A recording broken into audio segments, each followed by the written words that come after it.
February 13, 1960, the Sahara Desert. An uncontrolled chain reaction releases an energy equivalent to 70,000 tons of TNT. At that exact moment, France officially becomes the world's fourth nuclear power. This was no geopolitical coincidence, nor was it the result of international aid. It was the outcome of a major strategic shift initiated a few years earlier.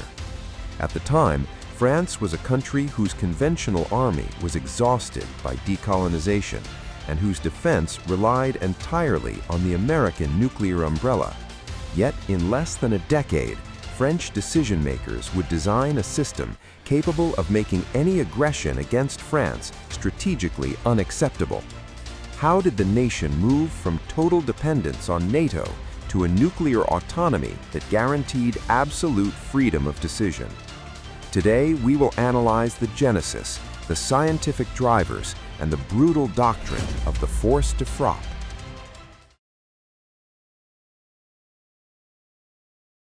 Let's look at the facts.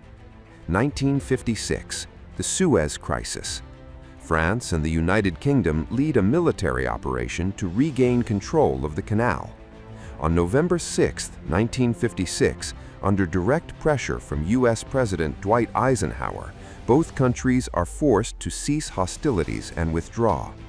The United States, through financial pressure on the British pound, imposes its will on its European allies. It is here that French diplomacy undergoes a paradigm shift. French leaders realize that within the NATO system, national sovereignty is subordinate to Washington's imperatives. The conclusion is cold and clear. If American interests diverge from French interests, Paris is left defenseless. On April 11, 1958, the French government takes the official decision to launch the development of the atomic bomb. It is no longer just a scientific project, it is a priority of the state. The goal is to ensure that in any conflict scenario, France has its own independent leverage.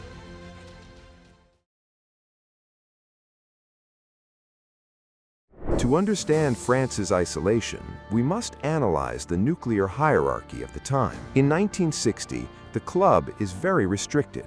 The US, the USSR, and the UK are already members, but they follow diverging paths. The USSR shattered the American monopoly through massive industrial espionage and a total scientific mobilization after 1945. The United Kingdom took a radically different route. Winston Churchill understood, as soon as the war ended, that British power was declining. The solution was pragmatic, a form of consented vassalage. The 1958 US-UK Mutual Defense Agreement allowed the British to obtain American delivery systems and warheads in exchange for total cooperation. The UK did not become an autonomous nuclear power, it became a link in the American chain of command. This is exactly what the United States expected from France: integration, not emancipation. Why did Washington categorically refuse to help Paris? The motive was purely strategic. The US feared uncontrolled proliferation. If France obtained the weapon, what would stop West Germany, Italy, or Japan from demanding it in turn? This was the nuclear domino theory. Furthermore, Washington's view was chilling.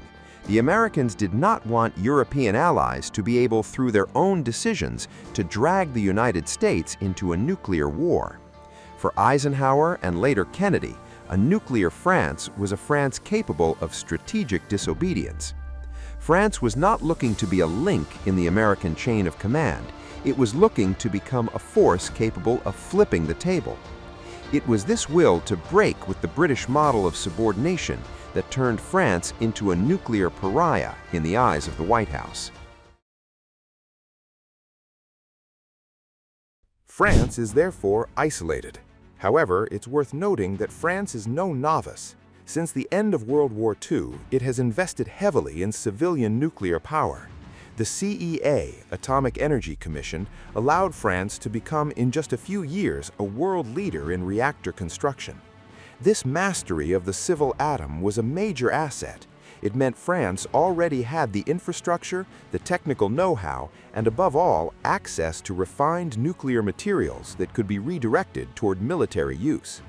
In parallel, France engages in stealthy technical cooperation with Israel, a country that shares the same sense of encirclement.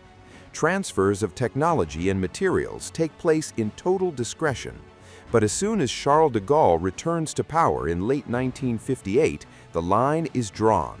France owes nothing to anyone. The program is disconnected from any external influence. It is a financial black hole. At its peak, the nuclear program absorbs a massive share of the French military budget, depriving the army and navy of conventional resources. The choice is clear. Immediate power is sacrificed to acquire the ultimate life insurance policy. On the doctrinal level, France breaks with the Anglo-Saxon model. In the United States, the strategy is one of flexible response. This means that in case of an attack, the Americans want to be able to respond progressively, step by step, adapting their reaction to the gravity of the aggression. They seek to avoid an immediate escalation toward total nuclear war. For Paris, this model is inapplicable. A middle power cannot afford a long war. The French doctrine, formalized under de Gaulle, rests on deterrence of the weak against the strong. The goal is not to win a war against the USSR, which is a physical impossibility, but to make the cost of an invasion totally prohibitive. This is not a classic defense strategy. It is a trigger strategy. The Kremlin knows that a strike on France would mechanically trigger, through the involvement of Allied arsenals, a global conflagration. By equipping itself with the weapon, Paris ensures that no conflict on European soil can remain limited. France becomes a nuclear actor that the superpowers can no longer ignore. It forces them to take its vital interests into account or risk seeing the international system collapse. On the operational level, the build-up is rapid. On February 13, 1960, the success of Operation Gerboise Bleue in the Sahara confirms the mastery of fission. With a blast of 70 kilotons, this first French bomb is nearly 5 times more powerful than the one at Hiroshima, marking a thunderous entry into the atomic age. But the Algerian site poses a long-term problem as the country's independence looms. France then moves its tests to the Pacific, to Mururoa in French Polynesia. It is a colossal technological and logistical deployment. At the same time, France develops its triad: aerial bombers, land-based missiles on the Albion Plateau, and all above, the Navy. The decision to develop nuclear-powered ballistic missile submarines is the most rational geopolitical choice. They guarantee a second strike capability. Even if France is surprised and hit first, its submarines, nearly undetectable in the ocean depths, can retaliate. It is the ultimate guarantee of national survival. This choice turned French territory into a sanctuary and moved the center of gravity toward the sea.